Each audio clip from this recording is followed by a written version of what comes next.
Welcome back to Superhouse Diary. Today I want to talk to you about one of the most important people in my service accommodation business and hosting business. She doesn't handle the bookings. She doesn't deal with pricing or guest communication. It's my cleaner. She's my third eye, my ears, and my early warning system. You think, what? Wait? Why cleaning is so important? Well, this is one of the aspects that can make or break your hosting business. Let me tell you that.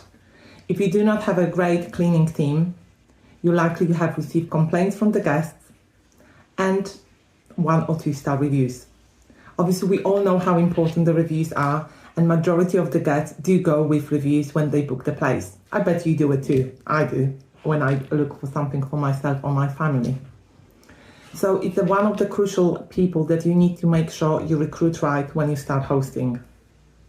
What I would say is make sure you've got cleaning team A and cleaning team B. Why? They are just humans. People can get ill. Things do happen in life. And sometimes it might be that if team clean A is not able to come and clean your accommodation, you've got a backup plan. And let's be honest, sometimes, like after a late checkout, you need to have a place cleaned as soon as possible for your next guests. What I also do is I do a regular inspection. So you can have a very trustworthy team in place, but nothing will replace your own eyes if you go and check the property. I've actually lately talked to a host who received photos from the cleaning team. Everything was fine, obviously looking at the photos, but when they get in to check, there were a lot of things that were neglected. A lot of dust in the corners, little things that were never been cleaned, such as handles, remote controls, those bits that are touched the most, but no one actually remembers to clean them. I also suggest you prepare a cleaning checklist for your cleaning team. They might be experienced, they might know what they're doing, but by actually pointing out every single thing you would like them to clean or dust after every guest is hugely important. You can then expect and say what your expectations are in terms of your cleaning. You can also ask them to comment and show you how they make beds, for example, and see if that will be matching your standards and what your guests will get. Obviously, what's very important once you've got a cleaning team in place is the communication. So think about how you're going to communicate with your cleaners. Are you going to do WhatsApp? Are you going to use other, like Trello, for example, when you can post messages for them? Will you give them access to your management system so they can see when the check-in and check-out are?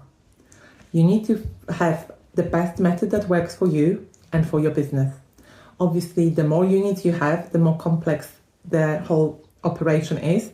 You probably need a bigger cleaning team, and they need to make sure they know, for example, the guest paid for the late check-in, so they don't arrive at the usual hours to clean the place. So there's a lot of little bits and pieces that needs to be considered, but let me tell you, you can make it work. Just check the system that would be the best for you. For a while, I've just been using a WhatsApp platform, which works fine. And also what you can do is have a synchronized calendars with your cleaner when you put all the check-in and check-out dates. Again, make sure you also talk about the price and the payment terms. That's hugely important. Very early on, make sure you've got a clarity how your cleaning team is going to be charging you. Are they charging you per turnover? What I mean is every time after the checkout. Are they charging you for the size of the property? For example, the cleaner will do, 2-bedroom property will be this, but 3-bedroom will be X. 1-bedroom will be something different. Or are they charging you per hour? So make sure that's clear. And my recommendation is that they charge per turnover. And ideally, you would like to find a cleaning company that also would be able to take care of the laundry. Because without that, that's another aspect you need to delegate and find a supplier for. What I mean by laundry is obviously after every single guest, we obviously have to change their bed sheets, change the towels, make sure the bed and everything, the bedding is fresh for the next guest. So ideally, you would like your cleaner to take care of that as well. So that's why, in my opinion, it's better to have a cleaner that will charge per turnover. That means she takes care of everything. Obviously, that will be that will be a higher price than normal cleaning, just coming and clean. Also, you need to be aware that cleaning service accommodation property is very different to regular cleaning you have at home. So let's say, for example, if you've got a cleaner that comes to clean at home, your family home every week or every 2 weeks, yes, she's probably great at cleaning, but she might not be great for cleaning your service accommodation business. Attention to detail is crucial. The people that do it, they need to be quick, they need to know what they do, and they really need to be on top of things. Very often they also need to do replace some stuff like tea, coffees, biscuits, or whatever other freebies you give into your guest, or a soap or things like that, or dishwasher tablets, etc. So it's not only coming and cleaning.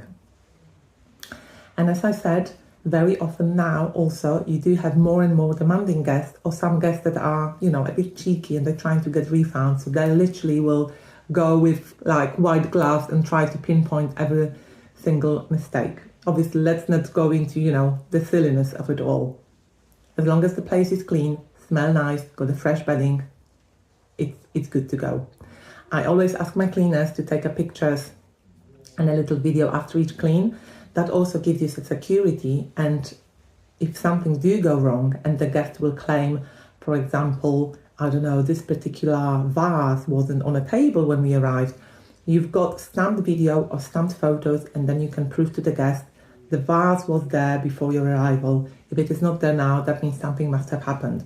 It will also help you to make any claims if you need to do through Airbnb or Booking in case there are any damages.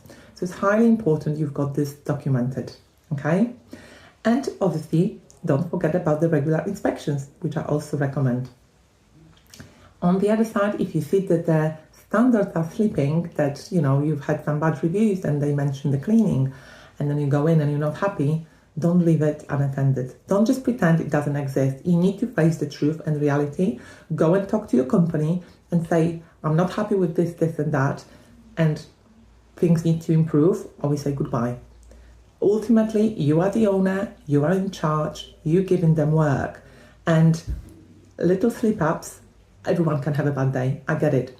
But if they repeatedly come up in the reviews, that will have a huge impact on your business, and I mean massive, okay? So don't underestimate this. You have to deal with it. That's all I wanted to share with you today. As I said, cleaner, third eye, third ear, and really early warning system if things do go wrong. She's the first person that will notify you after she comes in after the checkout if something is wrong in your property. So make sure you establish good communication channels, great relationship, do listen to them, etc. So I will leave you with that. I really would love to hear from you. What's your experience when it comes to employing cleaners or working with cleaners in your hosting business? Or maybe if you're new to that, feel free to ask me a question in a comment below. And obviously subscribe and like. Take care for now, and I will see you very soon in another episode of Super House Diary.